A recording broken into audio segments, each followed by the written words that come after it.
Hey there, friends. I hope that you enjoy this episode of the Remembering and Reenchanting podcast as much as I enjoyed making it. I want to take a moment here at the beginning to extend a special offer, an invitation to you, our dear listeners, to join the Remembering course. Our next start date is going to be in middle of March. This is a powerful, deeply moving, and for many people, transformational experience into the heart of colonization, climate change, family histories, ancestors, and so many other critical intersecting pieces. Just visit our website, Sequoia Samanvaya. All the information is in the link below.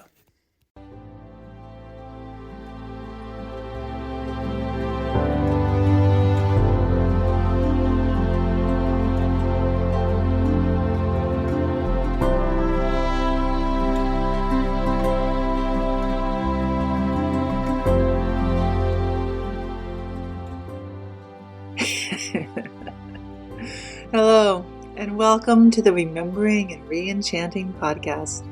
My name is Sarah Jolena Wolcott, and I am your hostess on this sacred learning journey of unraveling, unveiling, and becoming more fully alive at the end of the world as we know it. Hello, and welcome to the Remembering and Reenchanting podcast. My name is Sarah Jolena Wolcott, and I am your hostess.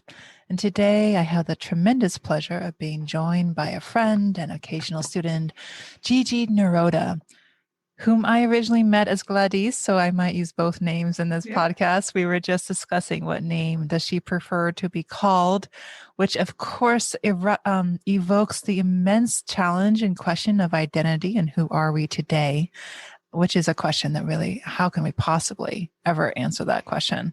Is it really for us to know who we are, or is that just this continual unfolding of the mystery? But I'm just delighted to be able to have this conversation with Gigi, who I have known and enjoyed your journey for so many years. So thank you for joining and being a part of this conversation.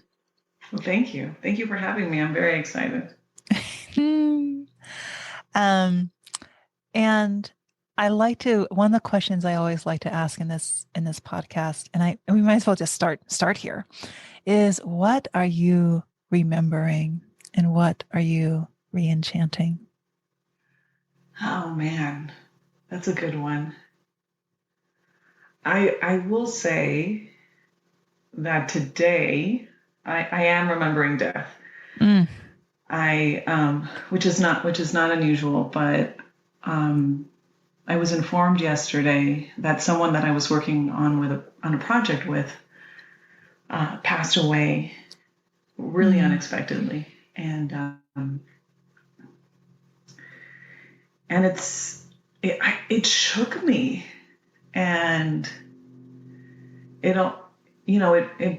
always brings me back to the notion that we're in this dimension, right? And then I met my best friend's baby a couple of days ago, right? So life and death, and it was just reminding me, we pop into this dimension, we live. Hopefully there's joy. I know there's suffering. And then at a certain point, sometimes unexpectedly, we pop out of the dimension. And I'm always shocked about how painful I find it. The life, death, birth. So even as someone who holds this reality pretty lightly, I still experience suffering when I come into contact with death. So that's what's present. So remembering death and birth. Yes. And birth. Remembering death and birth. Yeah. It was my best friend's baby when I met him was 13 days old. And I thought this was really funny. So he was learning how to poop. because he needed to poop, but he was trying to he was squeezing his body too tightly and trying to figure out how it all works. And I thought, oh wow, that's so fascinating. When we come into these bodies, there's so much about them that we need to learn in terms of how to be in harmony and how to navigate this dimension again. So yeah. It's a lot to learn in this dimension. Yes. I've been using language around dimensions a lot more recently, just to help explain my experience of reality and why sometimes I hear what my partner is telling me and sometimes I don't, and why sometimes I can feel everything and sometimes I don't. And just thinking about dimensions has been thinking about working on different dimensions has been really helpful. Yeah. What has come up? I am a very multidimensional person, and I am constantly engaging with different dimensions, and it's pretty unusual that all of my dimensions are aligned all of the times. Or much of the time they're not all lined up. Sometimes they are, but lots of times they're not. And then I can kind of go into different ones at different times. And that this physical plane does seem to want my attention on a regular basis as part of moving through this world. Yes, I love that. And I get it. Yeah. Which I feel actually is a nice segue to because in the last few years, you have been working with developing rosaries. And I'm wondering if you can kind of tell some of the story of how you came to develop rosaries. Yes. And what is there? Yeah. How did that kind of emerge for you? And what I'll start by saying is that, the thing that I'm most excited about, I do a lot of different types of work. And the work that I'm most excited about is the rosary work, because I'm open, if it's in alignment. I guess I should asterisk that, right? If it's in alignment, I'm open to making rosaries for just about anything. And the way that it started, like most stories, I was in a yurt. I was sitting in a yurt. And I was in a Buddhist retreat that was centered on the teachings of ancient female Buddhist masters. And I had what I like to call an unexpected channeling experience. And we were in a yurt, we were in a circle, we were all going around. People were, saying, how thankful they were, what a beautiful. It had been a really beautiful, timeless. We had been there for 4 days, and it was in the New Year's transition between 2018 and 2019.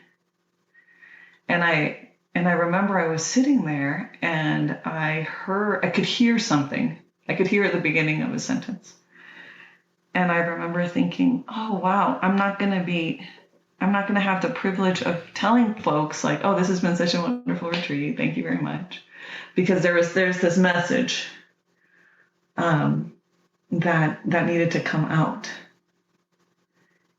Do you want me to tell you the message? Sure. So the message said, I am a witch among witches. Bam. I'm a witch among witches.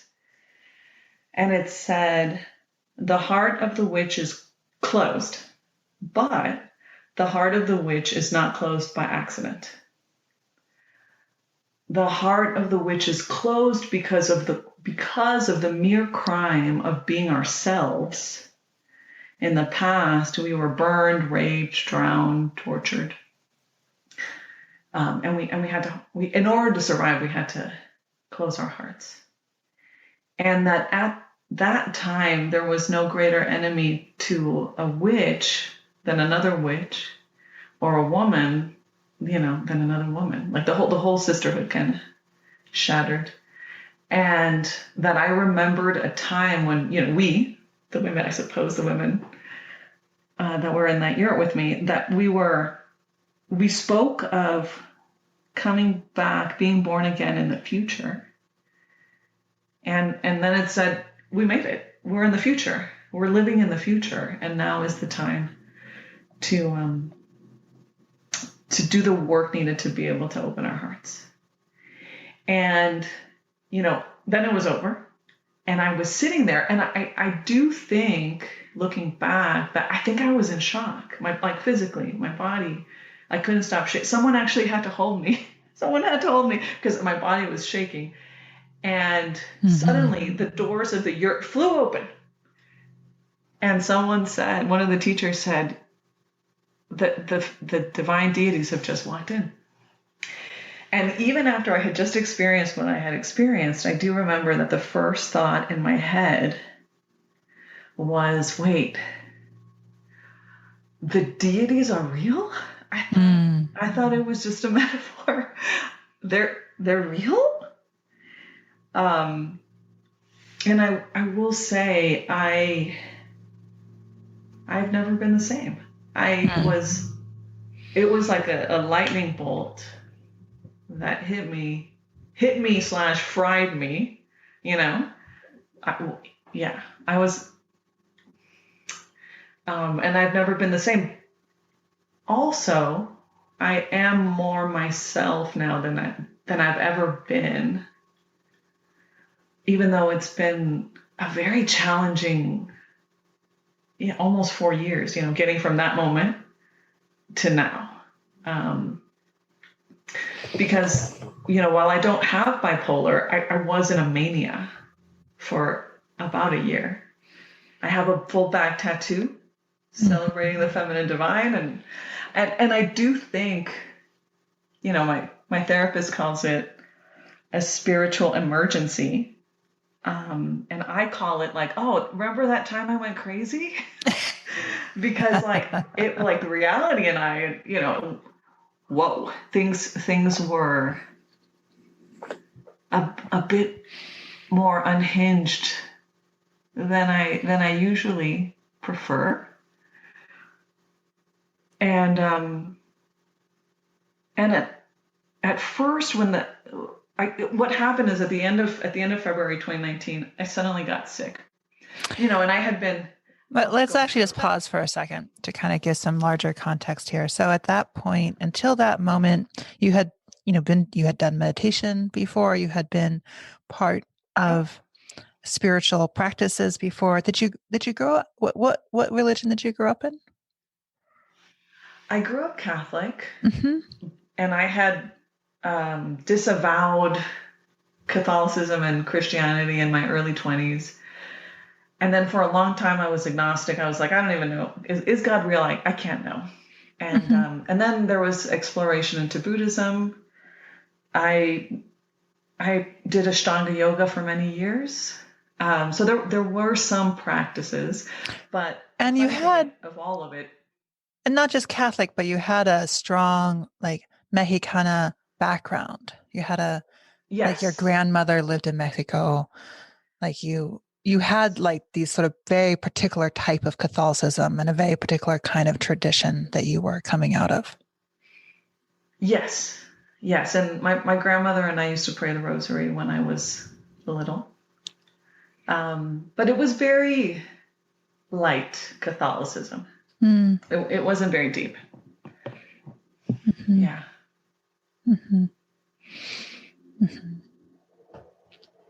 And so then you went into this sort of Buddhist space, and then you were at this retreat, and you had been working in an NGO and having executive director positions. Then you were at this retreat, and then the deities came to you. They did. They did come to me. And I do remember this really challenging moment where, I was trying to be an executive, and I was trying to figure out how to live again when, I had lost a lot of my ground.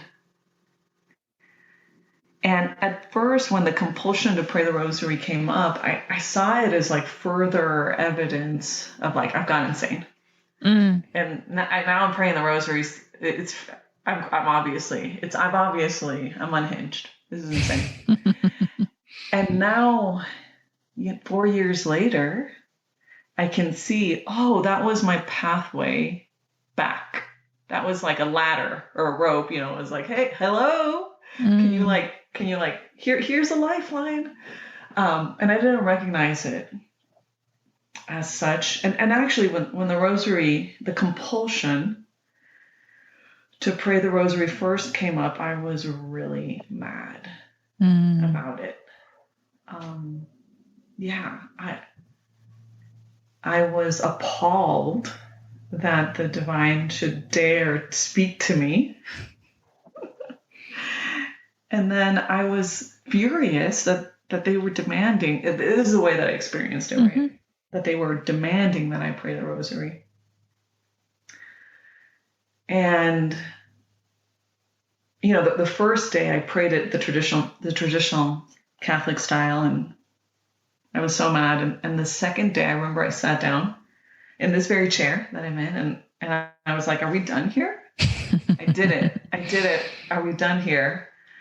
And it was like, pray it again. And I was like, I can't believe this is happening to me. And after cussing, the divine and I have always been on a 4-letter basis, and I'm very, very free with my cussing at the divine. So after I got that out of the way, I said, listen, you can force me to pray, fine. But you can't force who I am going to pray to. And I will not pray to the Christian God.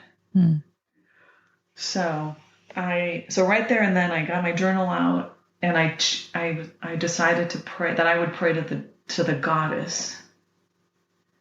So I regendered and rewrote all the prayers. Like, I'm not a sinner, so I removed any reference of sinnerhood.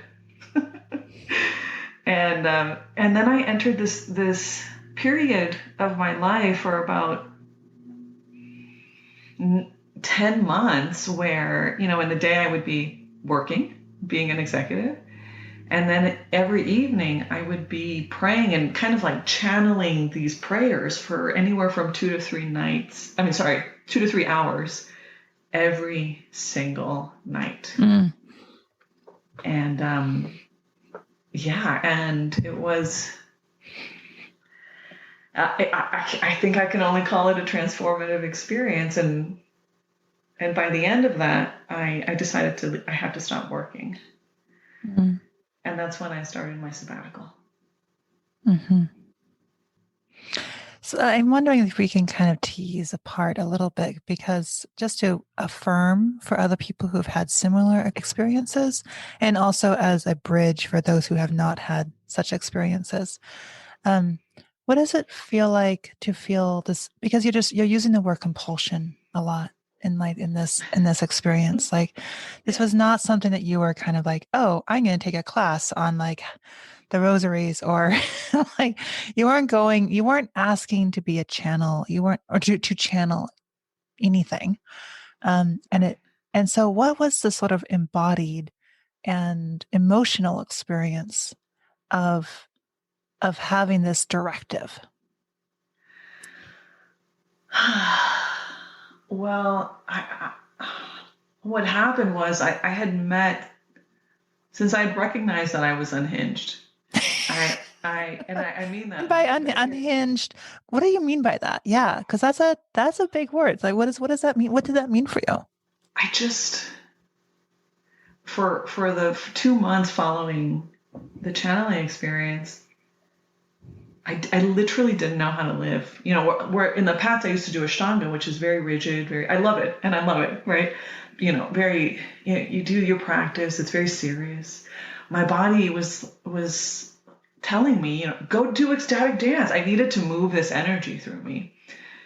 And when I say I was in a mania, like within a week of having that experience, I was like, oh my God, I'm going to get a full back tattoo of the feminine divine.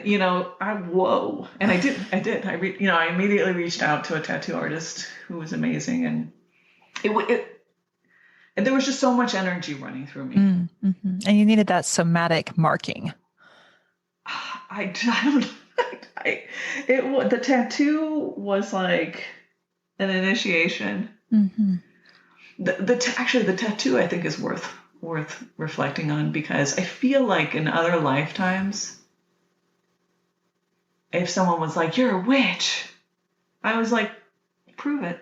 You can't. I haven't done anything. And there was something about getting the tattoo, and the tattoo is it's a meditation on the witch and the virgin.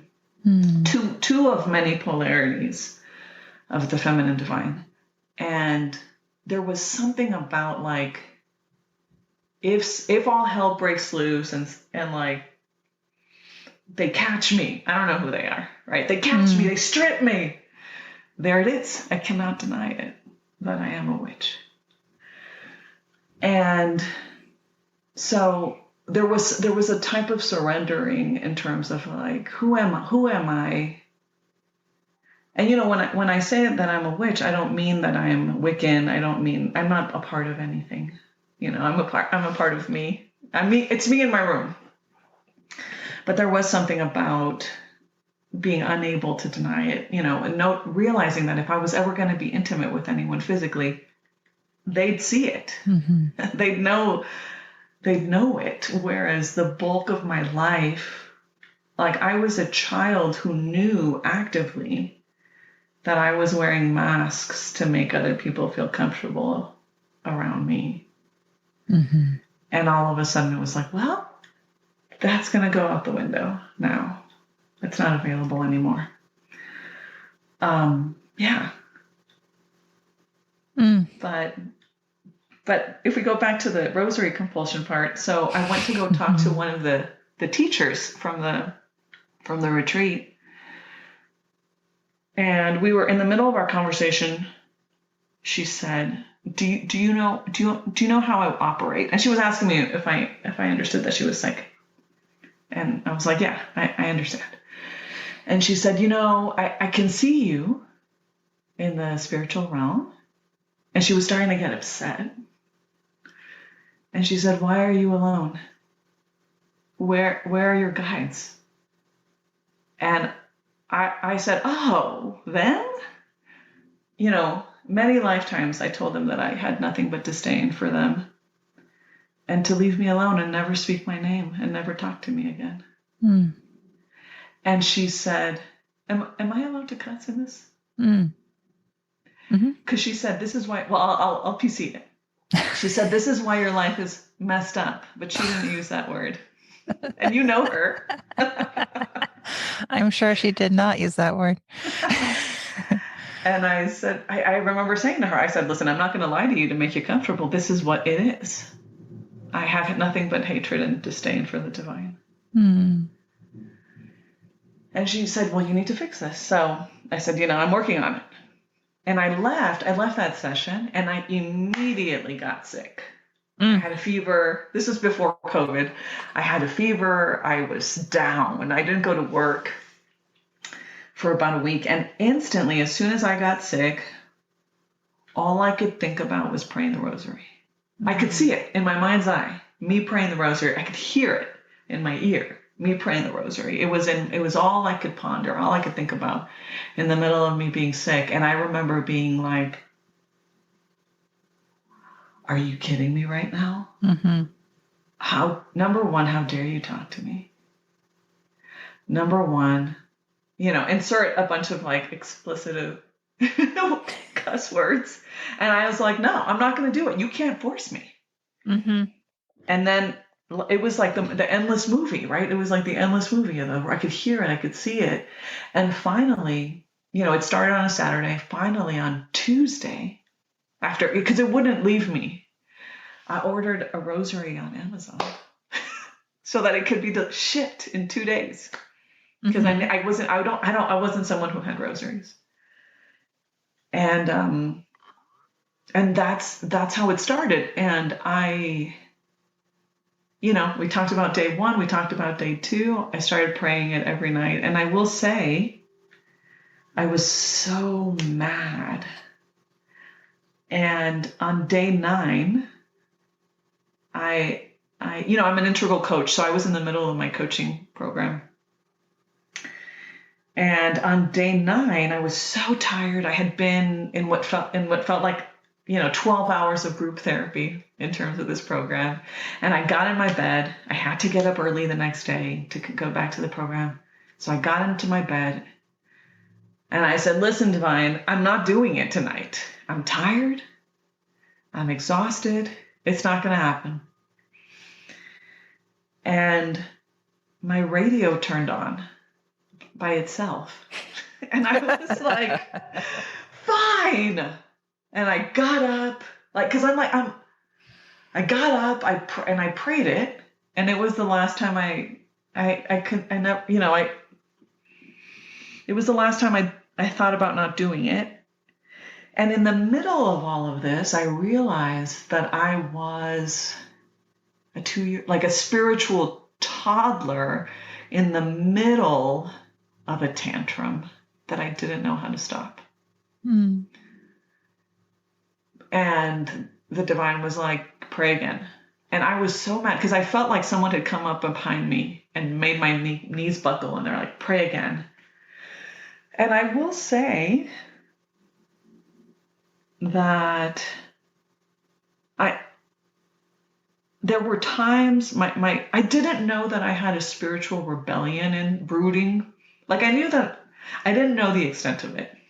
And there were times I would be in the middle of my prayer, in front of my giant altar, because I developed a giant altar to do this thing. And I would be in the middle of the rosary, and I would stop and I would spend 10, 15, 30 minutes screaming at the top, cussing, telling the divine all the ways that I felt that they had harmed and wronged me. Mm. Mucus, tears. My voice was raw from I don't even know what my housemate thought I was doing in my room because I hadn't told her. And then I would continue. I would be like, I wipe myself, I clean myself off, and I would continue the prayer. And I just felt like the divine, upon receiving all of my hatred and all of my rage and my prayer, was like, oh, thank goodness that you've stopped pretending that you like us. Now we can start. Now we can start to have a real relationship. Mm-hmm. Mm-hmm. And that was, after a lifetime or many lifetimes of pretending to be whoever the person or whoever anyone needed me to be so that I could survive. After so much of that, to finally be able to look at the divine and say, I hate you so much. And then for the divine to say, thank you for telling us your truth. Also, I'm going to need you to pray again tomorrow. So that was what it was like. And I've had some debates with some of my friends about is it a compulsion? Is it a commitment? And, at the beginning, because I was so mad, I was like, they force me to pray. I hate it. And then now it's like, oh, there's been days where it's 3:00 in the morning. I haven't gone to sleep. And then I'm like, oh, I haven't prayed. I guess we're going to do it right now. Cause I do it before I go to sleep. I do it at some point and during my waking hours every day. So it has been an interesting exploration between compulsion and commitment. Mm. Mm. Mm. Mm.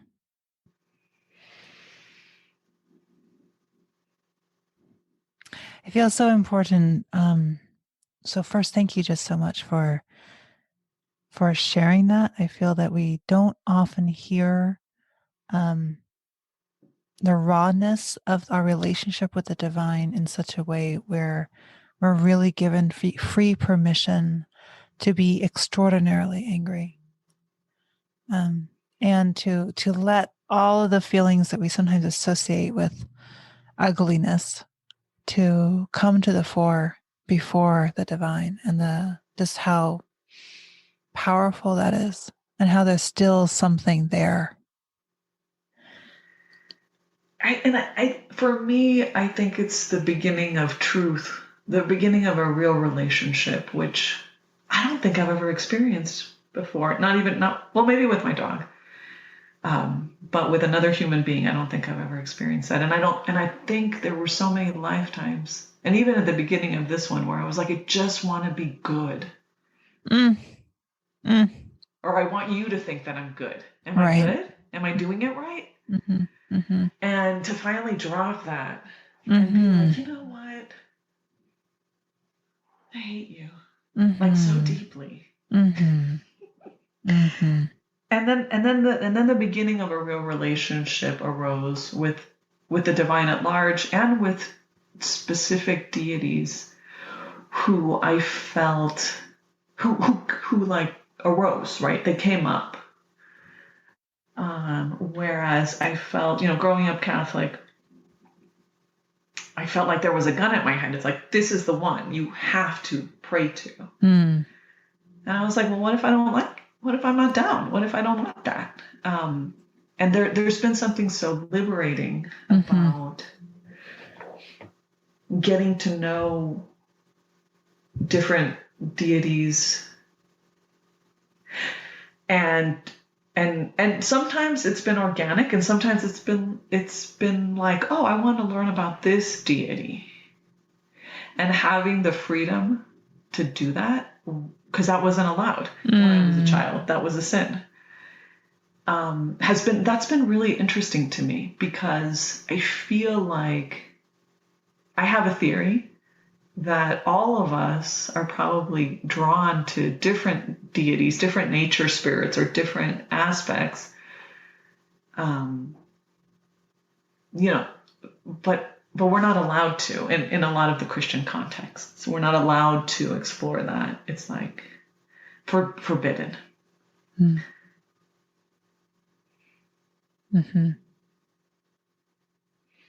Yeah, I feel the freedom in your voice when you talk about that. Yeah. And as part of my rosary work, the privilege that I have is to make rosaries for anyone, connected to anything. And at first, I remember having a conversation with myself, and it's like, oh, am I allowed to do that? And then I thought, yes, treating the deities with respect, treating the person in front of me who wants the rosary with respect, I am allowed to do that. I am allowed, and it is my pleasure and my responsibility to do that, so that people can also have like a sacred object to connect to whoever they want to connect with.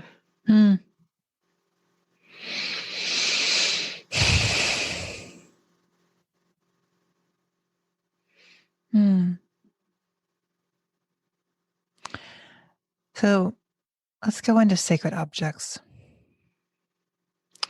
What, in a world where everything is sacred, what makes an object a sacred object in your experience? I love that. I love that. And I do believe that preface, in a world where everything is sacred, what makes an object like extra plus. I think for me it has to do with, right now I'm looking at a tree, and I'm looking at some plants. And are they sacred? Absolutely. But I don't always remember when I look at them. I don't always remember. Sometimes I forget. Sometimes I'm driving down the road, and, someone is driving in front of me and I forget that they are also God, right? It's easy to do. It's easy to do. And when I look at one of my rosaries, I can't forget. Because it reminds me that instantly. So I think it's about attention and intention. When I first started making rosaries, because I had written these prayers and I couldn't find a rosary to pray them on that wasn't originally a rosary dedicated to Jesus. So I was like tired of like removing Jesus and like adding the goddess. And I remember thinking, oh my goodness, wouldn't it be amazing if there was this rosary that I could pray with that was always dedicated to the goddess?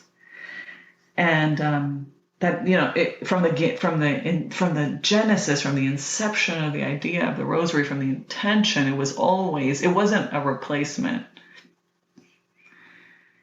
And I will say, like, now, you know, at this stage in the game, I am a fan of other rosary makers. But at the time, I couldn't find a rosary that I liked. So I decided to make one for myself. And my intention for myself was that by looking at the rosary, I would instantly feel the feeling that I felt when I prayed the rosary. That by touching the rosary, I would instantly be there in the place of being in direct connection with the deity. I say direct connection, but like light, right? Because if I was in direct connection with the deity, I would die. But like, you know, the filtered, you know, that which is accessible to us humans. Exactly, that part. And that was my dream for myself. And that was the intention. And when I started making rosaries for other people, because I don't expect anyone to pray. I think it's crazy to pray the rosary every day. If I had any free will, I wouldn't do it. But I'm compelled. I'm compelled. I'm obsessed. So I think it's insane to pray it every day, even though that is my practice and my compulsion. So my notion when making a rosary for someone else is that they wouldn't have to pray it every day. They wouldn't have to do the ritual. That just, again, by looking at it, by holding it, just it being in the house, that it would magnify that field, you know, the energy of the deity.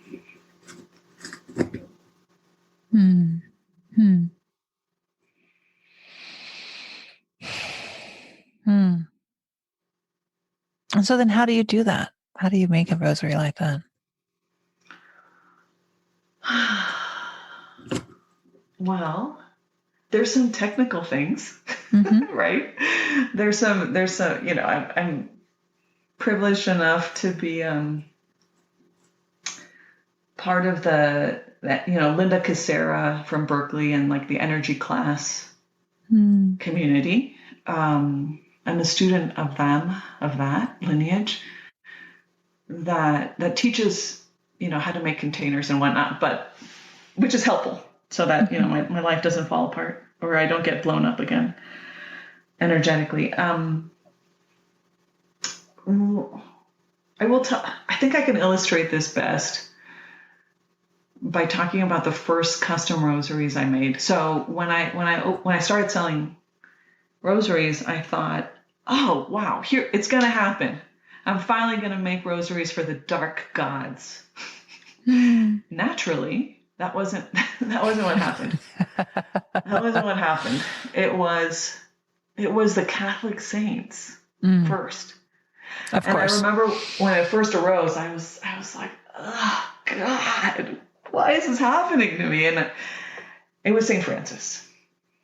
At first it was St. Francis, and the sweet, incredibly kind, flowery, bird-loving St. Francis. Animal-loving, Yeah. chakras. Yeah. And Not exactly Durga or Kali or the right, Black Madonna. but for me, like the Catholic Christian field was not a place I wanted to hang out in. Right. And the learning edge at that moment was, can I find a place within the Catholic energetic field where I can find St. Francis and I can find peace in this body as myself, given my history with the church. And because in order to make a rosary like that, I have to commune. Given I don't commune as deeply as I do with some of the deities I hang out with, but I had to come into contact with St. Francis. I had to be willing to enter the Christian energetic field, and I did.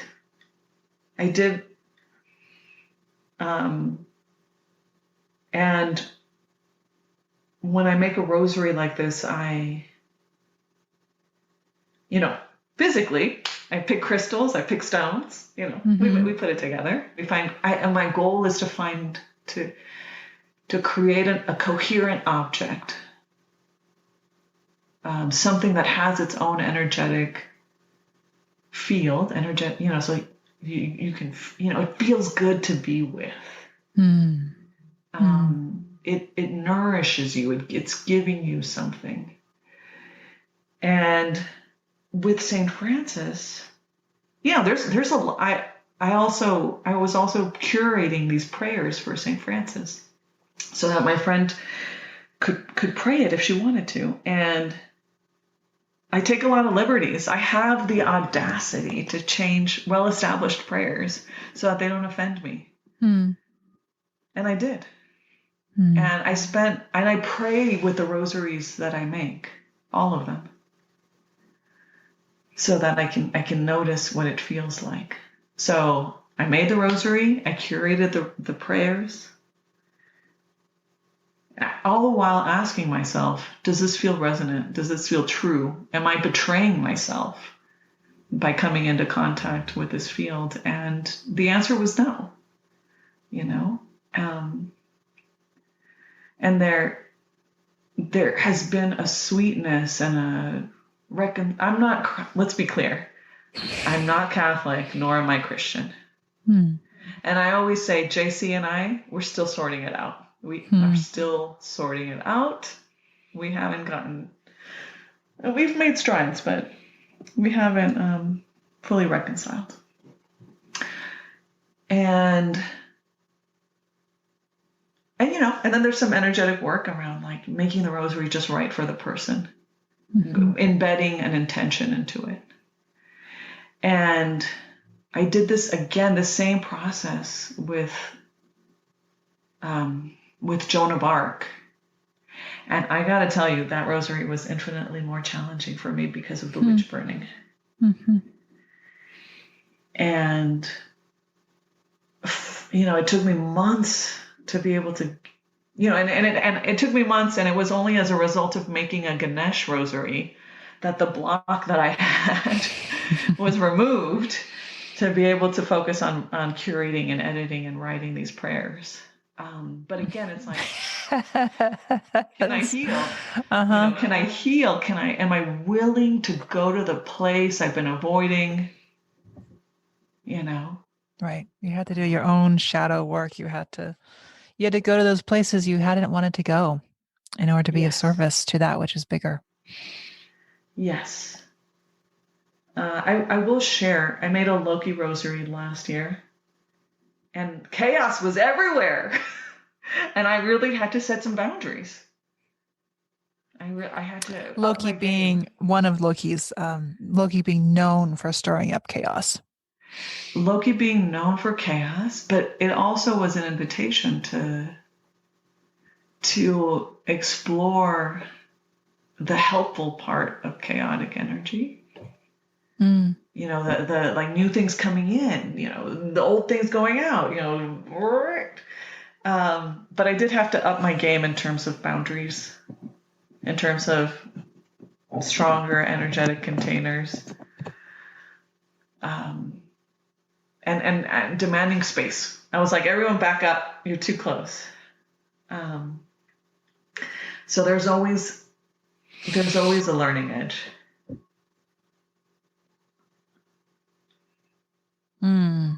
Well, that's part of I feel like for almost any spiritual practice, when you're in service to others, like the people we are in service to will, not they themselves, but the work will take us to our edge. Yes. And it's part of what's fun and difficult. It is. There are times that the deity energies show up. And I tell them, I'm like, why are you talking to me? Go find one of your followers and have them find me. And then I'll make a rosary for you. Well, being able to talk back is also important. And what is it? Can you kind of what does it feel like? And I'm wondering if you can put this into not to say that it is a physical feeling, but you could maybe perhaps describe it in a physical way. What does it feel like to enter the field of a deity or of a particular energy, such as Saint Francis or Loki? How do you know when you're getting close? Well, I will start, I think, by saying that it's a thing. It's a thing in my life. When I was a child, I had an experience where my grandfather was on his deathbed, and the sound woke me up, and I woke up I sat up in my bed in the middle of the night. My grandfather was in the room next door to us, and in his deathbed, in his process, and I could hear what my child brain was like. Oh, that's the angel of death. I could hear it around the house. And I remember it in my life, it's always been an inquiry in terms of like, was that the angel of death, or was that my childhood imagination? And I've had other times in my life where I could feel the energy of, for example, the angel Michael, or death in other times. This was all before my lightning bolt experience, and it might just be spirits, right? It might be like, oh, there's a spirit in my house. Let me let's chat a little bit so you can go on your way. So I would say what's different from those experiences to now is in the moment of prayer, there's an exchange, there's a knowing, there's a somatic feeling of being in the presence of something else. And sometimes it's cool, sometimes it's great. And there's been times when I've been in prayer and someone else shows up and I'm like, I'm not praying to you right now. Y'all need to back it up. So I don't know. Did I answer your question? I'm not sure. What I'm hearing is that you've always had some kind of a knowing of the presences, the unseen presences that might be entering your space. And would you describe it would it be appropriate to use a word like gift, for you? Yeah, I'm like, it's an occurrence. Maybe it's an occurrence. Yeah, it happens. I try not to. Other people might call it a gift. Other people might try to call it a gift. Yes.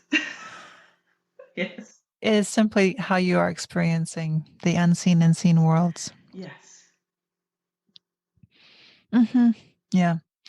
I think sometimes some of the common language, I don't want either me or others to succumb to common language for some of these experiences, but to really kind of seek out and find what is the articulation that feels most right to our own experiences, because we've been given a lot of language that doesn't always work. I think the reason I'm reluctant, I feel like the divine, this is my own opinion, right? I feel like the divine could be, maybe should be, or maybe maybe in my experience, the divine for me is best when it's mundane. When it's, it's like, oh, I'm praying because this is what I do. Oh, there's the energy of Saint Francis. Hey, what's up? I keep it cash. I keep it cash with the divine. I'm not very reverent. So I think there's for me in my life, there's an invitation to, yes, I pray to them. Yes, I pray with them. I think that's better. I pray with them. They're praying as well. And I am sovereign. And that is very clear. Yes, I cuss at them. I fight with them. Right. I was talking. You're not trying to meld. You're not trying to become them. No. So I think that's I like the mundane of it. I don't want it to be special. You're taking it off of its pedestal on some level. Yeah. And I am devoted to. You're meeting them in the street. Yeah, I'm meeting them in the street, and I'm devoted to the process, right? I'm obsessed with the rosaries. I'm obsessed. Like this year, I was going through some challenges, and there were months where I didn't make any rosaries. I didn't have the capacity, I didn't have the energy, the drive, or the desire. And then when it started emerging again, I was like, oh, thank goodness. I'm back to my crazy self again. I'm back to my obsession. I'm back to my compulsion. I prayed, and I will say this. I pray every day. And so often it's not inspirational. So often it's like, oh, here we go. Got to do this goddamn thing. Hail Mary. Because now I sometimes pray the traditional rosary, and sometimes it's just like, I just need to get this out of the way. Thank you. It's done. Good night. And that's what it is. When my dog was dying, I prayed. It was not inspirational. I was heartbroken and devastated for months and months and months, and I prayed every day. And it was maybe like a 2 out of 10. And that's good enough. And there's other times where it's like at a 500 out of 10. And I don't require perfection. I don't require it to be epic every day. But now my life requires me to engage every day. What does that mean? That means I pray even if I don't want to. Because I don't want to. I wouldn't. I don't want to pray. And granted, it's a bit more nuanced now. Because now it does give me some comfort sometimes. And it has allowed me to be myself in ways I was unwilling to do before. Yeah. So now I just kind of trust the process, even if it's not inspirational. Yeah. That's part of what devotion is. It's showing up. Yes. It's a lot of showing up. It's not about expecting firecrackers every time. Yeah. Absolutely. Yeah, but in that dailiness, there's something else that can happen. Well, there's a deep river when I'm listening to you. I think that one of the things I often listen to when I listen to people's spiritual journeys is I often am listening for truth and resistance to something that's false, and to certain patterns, and some of those patterns you're describing, that kind of that not necessarily asking for it, but following the lead with. Yes. And I think what I would add, I was never someone who was like, what's my life mission? How can I be of service to humanity? I don't, no, I never wanted to be. I never wanted to be in service to humanity, nor did I want to be in service to the divine. Also, it's become clear that, assisting the divine and the people who are devoted to them, to be able to come into a communion, a deeper communion, is my work. And I do,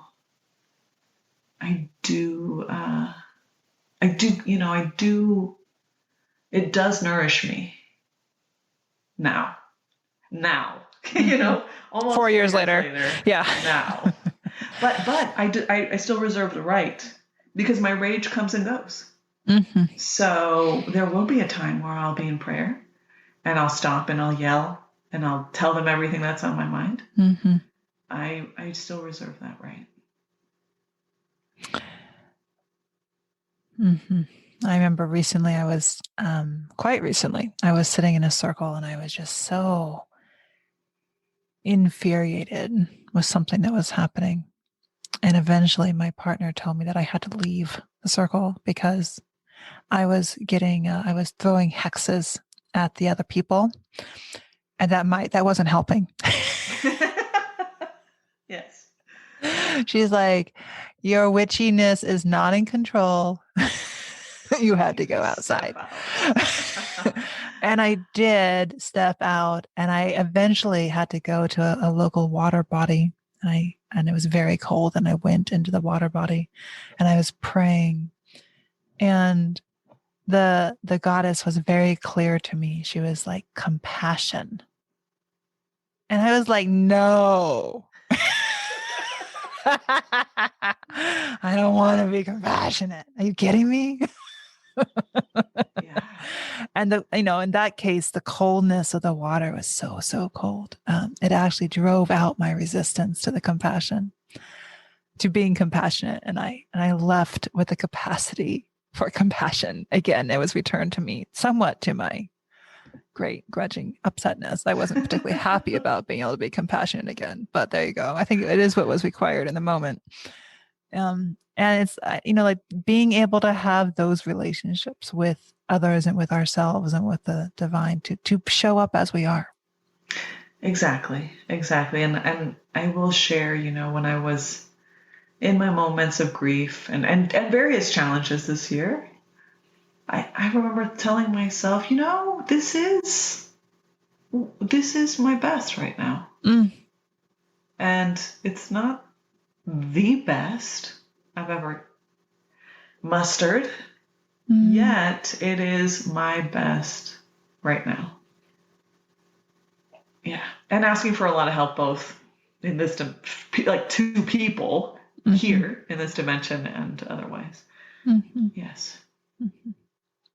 And during this time, your life has really changed. You've moved from California to New Mexico, and you're embarking in a new relationship with land. I am. Historically, I've had this story with the earth where it's, in my mind, it's like, oh, the earth, the place where all the terrible things have ever happened to me. I don't want to be here. And, I lived in California the bulk of my life. I've spent a couple of years living in Mexico as a child, and I never understood the connection with the earth. And somewhere in the middle, very cliche, somewhere in the middle of the pandemic, when I was in my sabbatical year where I just dedicated myself to prayer, I very clearly understood I needed to move to Santa Fe. And at this juncture, I learned that when certain instructions are resonant, have a certain clarity, then I need to follow through. And I've also learned to negotiate. So I didn't move for a couple of years until I was ready, absolutely ready.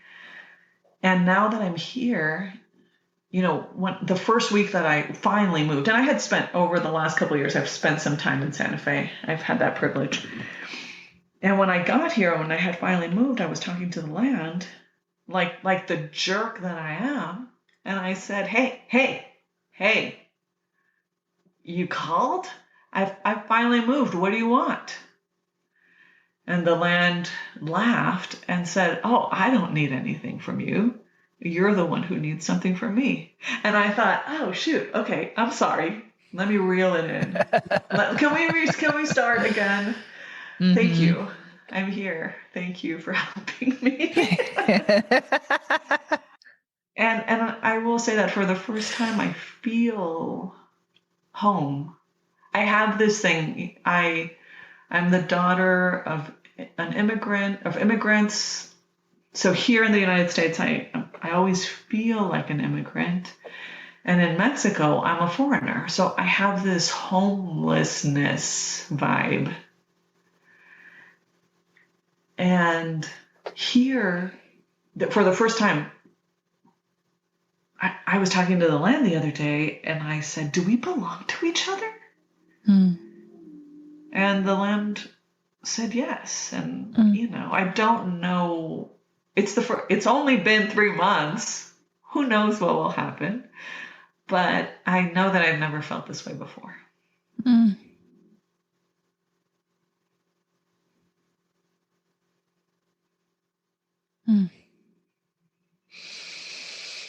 Well, hallelujah to that. Thank you so much. I'm just wondering if there's anything that you want to share or say or offer as we close this conversation. I think the biggest thing is around setting aside the notion of being good. And good, setting aside the notion of being good, comma, or the notion of being good enough for the divine to love you.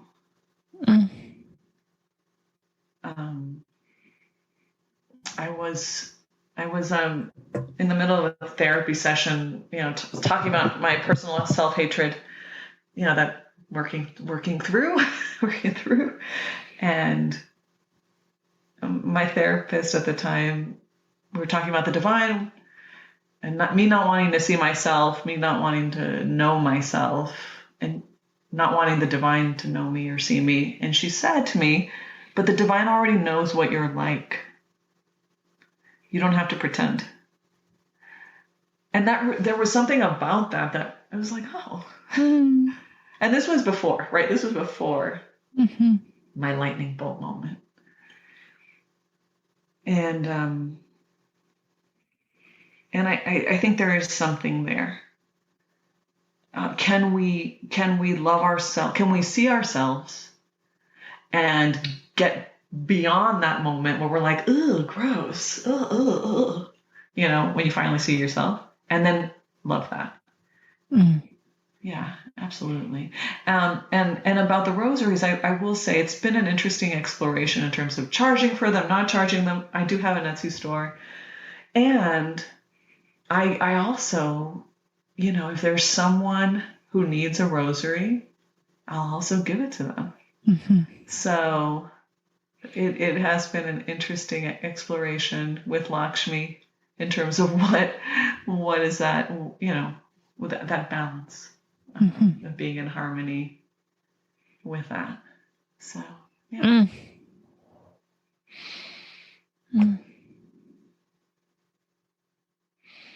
I appreciate how much you ask, how many, before you do things, how much you're in communication. Before, I hear a lot of asking, a lot of inquiring. And a lot of demanding. And a lot of demanding. A lot of demanding. When the divine was like, moved to Santa Fe, and I said, well, I'm going to need you to pay for it. I'm going to need you to find me a place to live. Thank you. And they did. And I did have to work. Really, so it's both. It's both. But there is an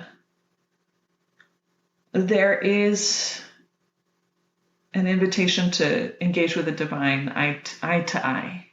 Can we do that eye to eye? Yeah.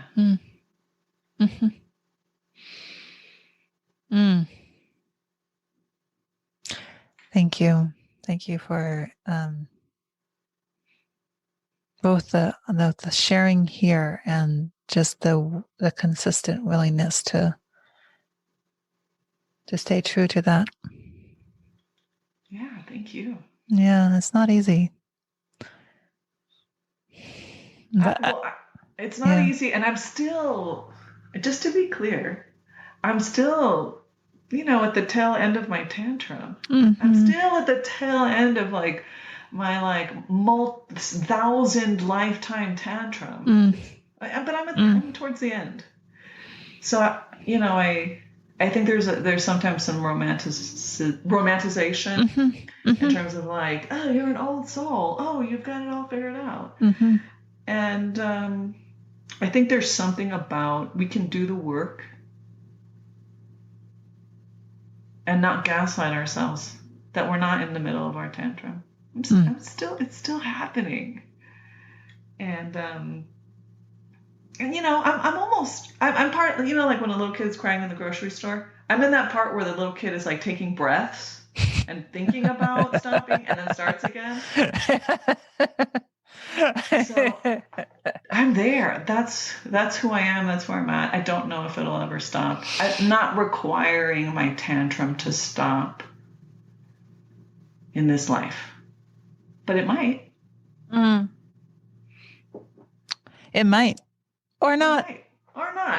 And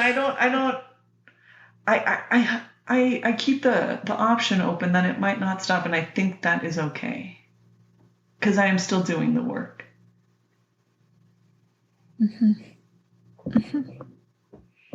Yeah.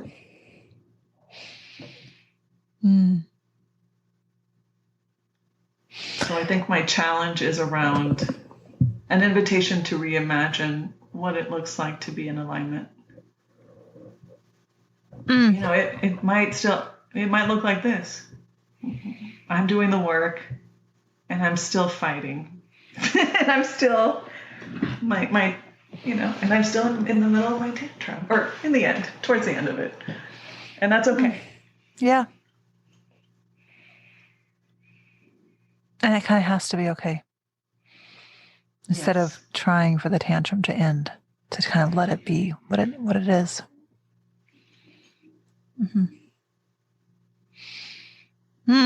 Well, here's to not growing up too fast. Yes. Absolutely. Well, thank you so much. And I look forward to seeing where your journey takes you. Thank you. Thank you for having me. It's been a pleasure.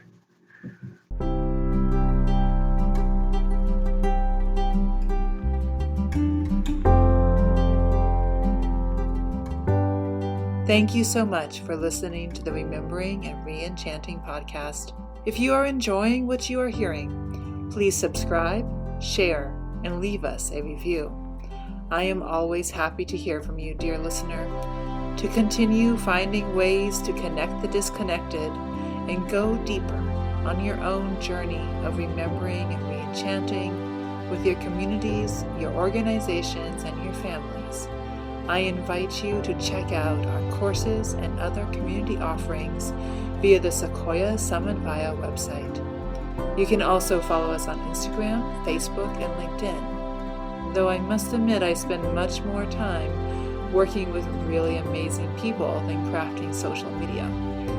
If you want to work with me one-on-one or bring me to speak at your organization or family office, you can find out more at sarahjolina.com.